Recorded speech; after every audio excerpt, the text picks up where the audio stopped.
खुदावंद यीशु मसीह आप सबको अपने फ़ज़ल के सबसे महफूज रखे।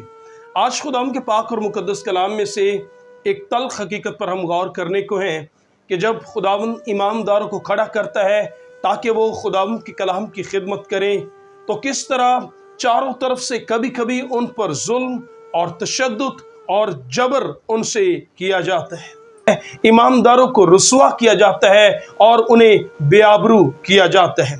ऐसे हालात में जब ईमानदारों पर जुल्म होता है तो अक्सर ईमानदार खुदावंद की मुक़द्दस ज़ात से ये सवाल करते हुए नज़र आते हैं, जो मुक़द्दस कलाम में यर्मिया ने के सहीफ़ा में हमें नज़र आता है कि मुक़द्दस यर्मिया खुदावंद से सवाल करता है। मुक़द्दस कलाम कहता है खुदा ने अपने बंदा यर्मिया को कलाम दिया और उसे नबी होने के लिए मखसूस किया। जब वो खड़ा हुआ ताकि वो अपने लोगों से खुदा के कलाम को बयान करे, तो मुक़द्दस कलाम कहते हैं लोग उसकी मुखालफत में भी उठे और यहाँ तक कलाम में लिखा है और उसे कहा कि नबूवत खुदावंद का नाम लेकर नबूवत ना कर वरना तुझे कत्ल कर दिया जाएगा। और जब उसे खामोश कराने की कोशिश की जा रही थी, जब मुक़द्दस कलाम कहता है यर्मिया पर जुल्म किया जा रहा था, तो मुक़द्दस कलाम में खुदावंद का बंदा यर्मिया खुदावंद से सवाल करते हैं किया। आइए मुक़द्दस कलाम में मुक़द्दस यर्मिया का सहीफ़ा और उसका 12वां बाब खोले और वहाँ पर क्या लिखा है, उसकी पहली आयत में लिखा है, ऐ खुदावंद अगर मैं तेरे साथ हुज्जत करूँ तो तू ही सादिक ठहरेगा, तो भी मैं तुझसे इस अमर पर बहस करना चाहता हूँ कि शरीर अपनी रविश में क्यों कामयाब होते हैं। देखें खुदा के बंदा यर्मिया का सवाल क्या है। वो खुदावंद से सवाल करता है, खुदावंद ईमानदारों पर जुल्म है। वो खुदावंद से सवाल करता है कि खुदावंद किस तरह मुक़द्दसीन पसपा किए जा रहे हैं, ऐ खुदावंद किस तरह मुखालफत बढ़ती चली जा रही है। और खुदावंद से कहता है खुदावंद अगर मैं तुझसे बहस करूं, अगर मैं अपनी बात को साबित करने के लिए दलाइल लेकर आ जाऊं, तो मैं जानता हूं सादिक तो खुदावंद तू ही ठहरेगा। ऐ खुदावंद तेरे सारे फैसले रास्त हैं, दुरुस्त तो तू ही है, लेकिन फिर भी मैं इस अमर पर बहस करना चाहता हूं, मैं दलील देना चाहता हूं। और बात यह है कि शरीर क्यों अपनी रविश में कामयाब होते हैं, सब दगाबाज क्यों आराम से रहते हैं। तूने उनको लगाया और उन्होंने जड़ पकड़ ली और वो बढ़ गए और बरोमंद हुए, तो उनके मुंह से नज़दीक पर उनके दिलों से दूर है। अब यहाँ पर खुदा का बंदा यर्मिया का सवाल समझने की कोशिश कीजिए कि जब हालात ईमानदारों के खिलाफ जाते हैं, जब मुक़द्दसीन पर जुल्म होता है, तो ऐसे सवाल खुदावंद की हजूरी में जो है वो लेकर आते हैं। और सवाल ये है, ऐ खुदावंद शरीर क्यों आराम से रहते हैं, ऐ खुदावंद शरीर क्यों कामयाब हो जाते हैं जब वो मुक़द्दसीन को अपने जुल्म का निशाना बनाते हैं, जब वो मुक़द्दसों को बेआबरू करते हैं। ऐ खुदावंद तो तू खामोश क्यों है, शरीर कामयाब क्यों होते हैं। और खुदावंद से सवाल करता है खुदावंद कि वो लोग जो इस तरह के काम करते हैं वो क्यों चैन और आराम से रह रहे हैं। तो ये सवाल खुदा के बंदे यर्मिया ने उस वक़्त किया जब उसे खामोश कराया जा रहा था। और मुक़द्दसीनों में से सिर्फ मुक़द्दस कलाम में मुक़द्दस यर्मिया ही नहीं है, बल्कि मुक़द्दस कलाम में आप पढ़कर देखें कि जब बुजुर्ग अय्यूब जो है वो मुश्किल हालात में गिर गया, तो उसने भी ऐसे कुछ अल्फाज बयान किए जिनसे में ये समझ आता है कि ये सवाल किस तरह जब ईमानदारों पर जुल्म बर्पा होता है तो वो ये सवाल करते हैं। अगर मुक़द्दस कलाम में से अय्यूब की किताब खोलें और उसके 21वें बाब और उसकी 7वीं आयत से मैं आपके लिए पढ़ना चाहूँगा। सो मुक़द्दस कलाम में लिखा है, शरीर क्यों जीते रहते हैं। एक तरफ खुदा का बंदा अय्यूब है जिसके बारे में यह कहा जा रहा था कि औस की सरजमीन में ऐसा कोई रास्तबाज और नेक खुदा से डरने वाला, खुदा की आइन पर चलने वाला और कोई न था, जिसके बारे में यह दलील दी जा रही थी कि वो रास्त है। लेकिन कलाम कहता है जब उस पर जुल्म बर्पा हुआ, मुश्किल हालात थे, आजमाइश थी, तो कलाम में लिखा है उस मुश्किल हालात में जब वो अपने इर्द गिर्द शरीरों को देखता है कि वो किस तरह चैन की जिंदगी बसर कर रहे हैं, ईमानदार मुश्किल में और शरीर आराम से, तो वो खुदावंद से कहता है وہ کہتا ہے شریر کیوں جیتے رہتے ہیں، عمر رسیدہ ہوتے بلکہ قوت میں زبردست ہوتے، کہ شریر کس طرح پیری اور بزرگی پاتے ہیں، کس طرح شریر جو ہے وہ عمر کی درازی پاتے ہیں، لیکن وہ کہتا ہے اور خداوند قوت میں زبردست، بوڑھے ہو کر بھی زوراور، ان کی اولاد ان کے دیکھتے دیکھتے اور ان کی نسل ان کی آنکھوں کے سامنے قائم ہو جاتی ہے۔ ایک طرف ایوب کہتا ہے خداوند میں تو تیرے آئین کی پیروی کرتا رہا، اے خداوند میں تیرے حضور جھکا رہا اور میں نے سب کچھ کھو دیا، نہ میرے پاس وہ دولت نہیں، نہ وہ عزت رہی، نہ وہ شہرت رہی، سب کچھ جاتا رہا۔ ایک طرف وہ شریروں کو دیکھتا ہے، وہ آرام سے رہتے ہیں، وہ عمر کی درازی پاتے ہیں اور ان کی اولاد ان کے دیکھتے دیکھتے بڑھ جاتی ہے اور اس کا تو حاصل بھی ضائع ہو۔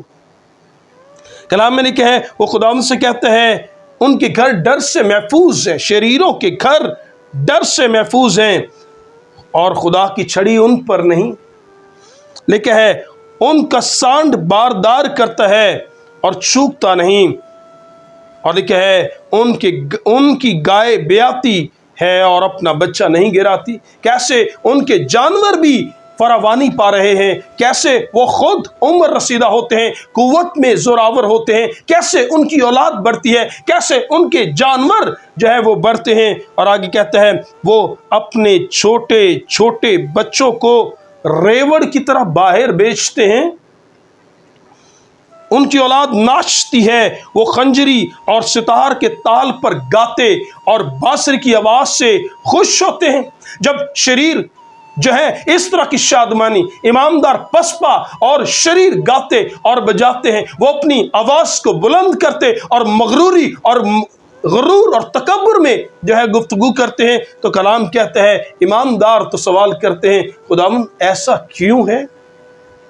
اور وہ کہتے ہیں اگر 14ویں آیت، حالانکہ انہوں نے خدا سے کہا کہ ہمارے پاس سے چلا جا کیونکہ ہم تیری راہوں کی معرفت کے خواہاں نہیں۔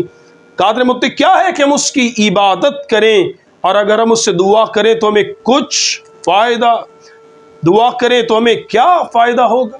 ایمانداروں کے خلاف شریروں کے ان الفاظوں پر غور کیجیے۔ کلام کہتا ہے وہ خدا کے تعلق سے یہ کہتے ہیں اگر ہم خدا سے دعا کریں تو کیا فائدہ؟ جس طرح یرمیہ کہتا ہے خدا ہم شریر کیوں جیتے رہتے اور اپنی روش میں کامیاب ہوتے ہیں۔ اسی طرح بزرگ ایوب بھی کہتا ہے خدا ہم کہ کیوں شریر عمر کی درازی پاتے، کیوں شریروں کے ڈر سے محفوظ ہیں، کیوں شریروں کی اولاد بڑھتی ہے، کیوں ان کے غلہ ان کا بڑھتا ہے، اور کیوں خداوند تیری چھڑی ان سے دور ہے۔ اور یہ سوال میں کہہ رہا ہوں مقدسین نے 12 بائبل مقدس میں کی ہے۔ ایسا ہی ایک سوال مقدس کلام میں اگر ہم پڑھ کر دیکھیں تو زبور نویس بھی، اگر ہم زبوروں میں سے زبور نمبر 73 زبور کھولیں تو مقدس کلام میں ہمیں خدا کے بندہ آصف کے بارے میں نظر آتا ہے کہ آصف جو ہے جو ایک زبردست موسیقار ہے، جسے خدا کے بندہ داؤد نے خداوند کی ہیکل میں گانے اور بجانے پر مقرر کیا، اور کلام کہتا ہے ایک حکمت سے بھرا ہوا خدا کا ممسو جو ہے اپنے زبوروں میں وہ کیا کہتا ہے۔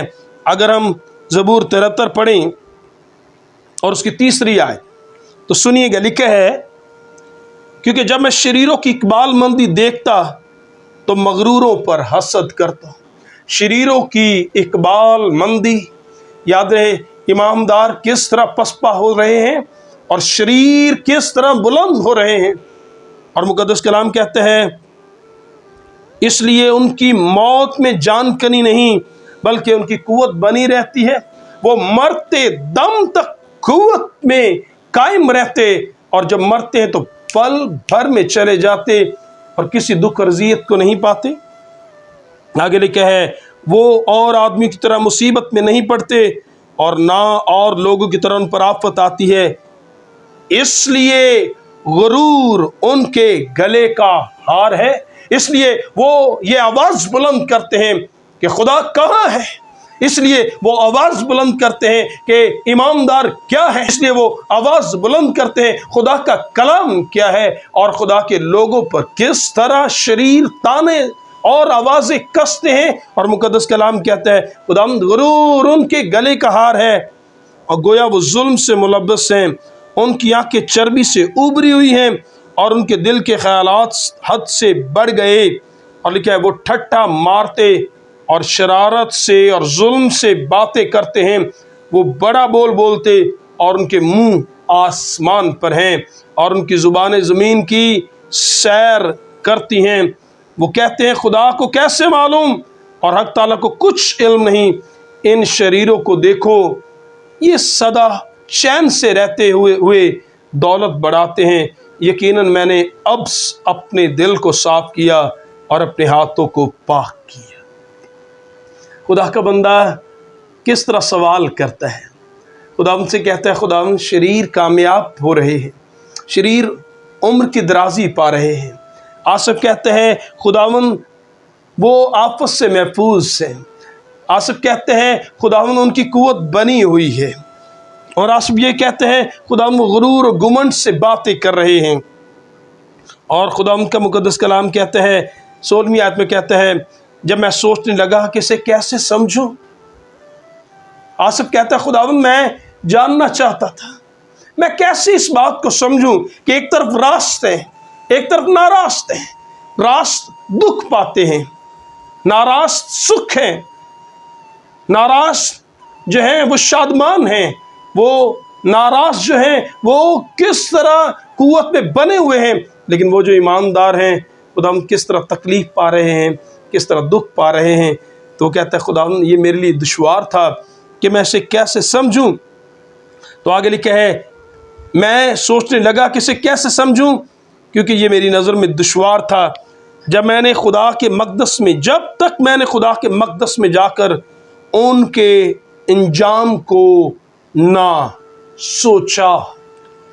अब आसिफ के पास वो कहता है मैं समझना मुश्किल था, लेकिन जब मैं खुदावंद की हैकल में जाकर शरीरों के अंजाम को देख लिया तो फिर कहता है मुझे सारी बात समझ में आ गई। आप और मैं अगर हम खुदावंद के साथ चलते हैं, हो सकता है हमारे इर्द गिर्द बहुत सारे गुनहगार, बहुत सारे शरीर, बहुत सारे खुदा से दूर लोग, हो सकता है आपको सेहतमंद नजर आए, उनके गले बढ़ते नजर आए, उनकी दौलत बढ़ती नजर आए, उनके लबों में आपको गुरूर और तकब्बुर नजर आए, उनकी सेहत भी बनी हुई नजर आए, उनकी दौलत बढ़ती हुई, उनकी औलाद बढ़ती हुई नजर आए। लेकिन याद रहे शरीरों के पास जो कुछ भी है, आसिफ कहता है जब मैंने इस बात पर गौर किया कि खुदा की हैकल में जाकर उनके अंजाम को सोचूं। अंजाम क्या है? अंजाम यह है कि खुदा ने यीशु ने कहा कि वक्त आएगा जब वो वापस आएगा, तो यीशु ने बताया कि वो भेड़ों को बकरियों से जुदा करेगा, वो गेहूं को तो कत्ते में जमा करेगा पर भूसे को आँख की नज़र करेगा, वो दाएं और बाएं करेगा और बाएं वालों से कहेगा ऐ मलाउनो मेरी नज़र से दूर हो जाओ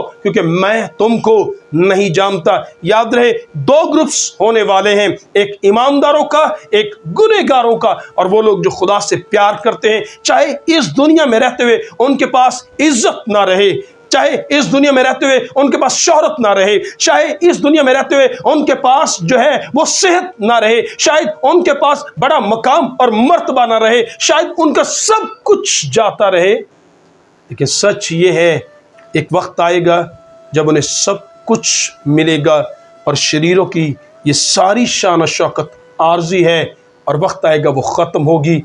ईमानदारों के पास अब्दियत और शरीरों के पास अब्दी हलाकत और शर्मिंदगी, जहाँ पर रोना और दांतों का पीसना है।